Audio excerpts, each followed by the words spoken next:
hikmat dengan dakwah dari Jawa Barat untuk NKRI. Maka untuk mewujudkan masyarakat Indonesia atau masyarakat Jawa Barat yang Islami ini, maka Dewan Dakwah memberikan program-program.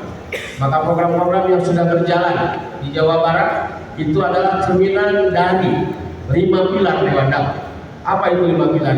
Yang pertama adalah Dewan Dakwah punya pilar yang pertama adalah mengawal akidah. Dan kita tahu Jawa Barat ini memang sangat rentan. Konon katanya dari 18 nabi palsu itu 11-nya ada di Jawa Barat. Ya, mudah-mudahan tidak ada yang mau munafik di sini ya.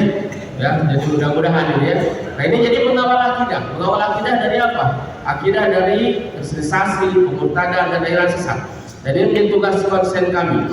Terima kasih kepada para ormas dan juga harokah yang selama ini bersamai kami untuk konsen di sana. Kenapa? Karena ini merupakan tugas mulia dari Allah Subhanahu wa Ta'ala. Kemudian yang kedua adalah menegakkan syariah. Dalam konteks menegakkan syariah itu adalah bagaimana masyarakat di Jawa Barat itu dia menerima hukum Islam, walaupun belum tentu semuanya bisa dilaksanakan, tapi ikhtiar. Ya. Dan juga tentu saja tidak ada yang bertentangan dengan hukum Islam dengan hukum yang di Indonesia ini. Regulasi kita ada Dastur Ilahi, kemudian juga ada konstitusi. Nah, Dewan Dakwah dengan menegakkan syariah ini tidak punya moto. Motonya ini diambil dari Dewan Dakwah Kota Cirebon. Apa motonya itu? Bahwa masyarakat Jawa Barat harus upah tahu. Apa itu upah tahu? Kudu patuh taat hukum. Ya. Dan memang kita bisa menyaksikan di alam masyarakat ini Jawa Barat banyak juga masyarakat Jawa Barat ini yang tidak patuh pada hukum yang berlaku. Maka Dewan Dakwah tampil sebagai yang mengingatkan pada kita semua untuk taat dan patuh pada hukum. Tentu hukum konstitusi itu. Yang ketiga pilar Dewan Dakwah itu adalah merekatkan ukhuwah.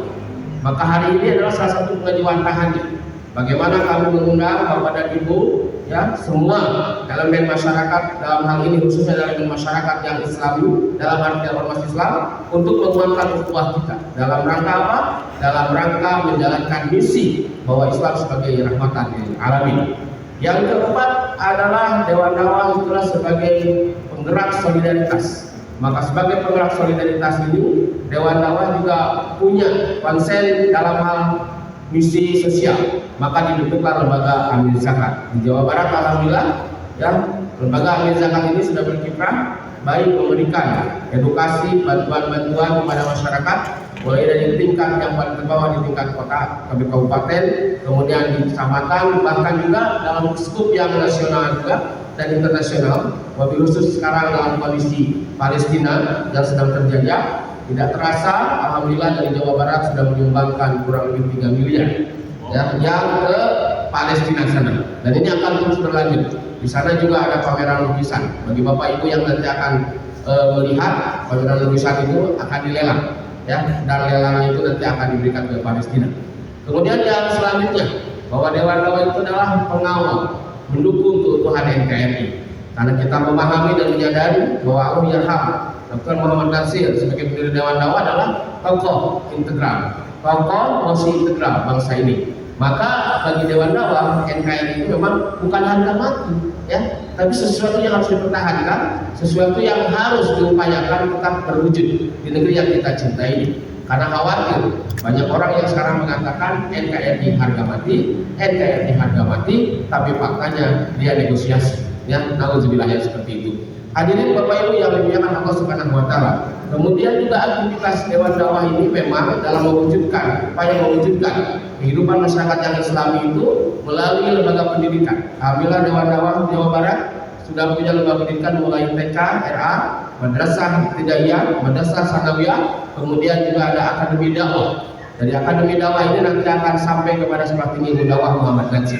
Tentu saja ini semua adalah merupakan satu bagian upaya dan ikhtiar kami bagaimana sebagai anak bangsa, sebagai insan negeri ini berkiprah untuk kebaikan umat dan kebaikan bangsa ini.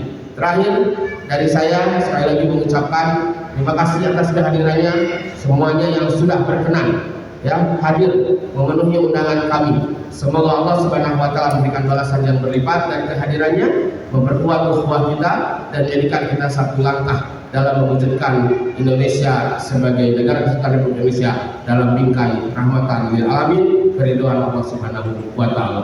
Billahi taufiq wal hidayah. Assalamualaikum warahmatullahi wabarakatuh.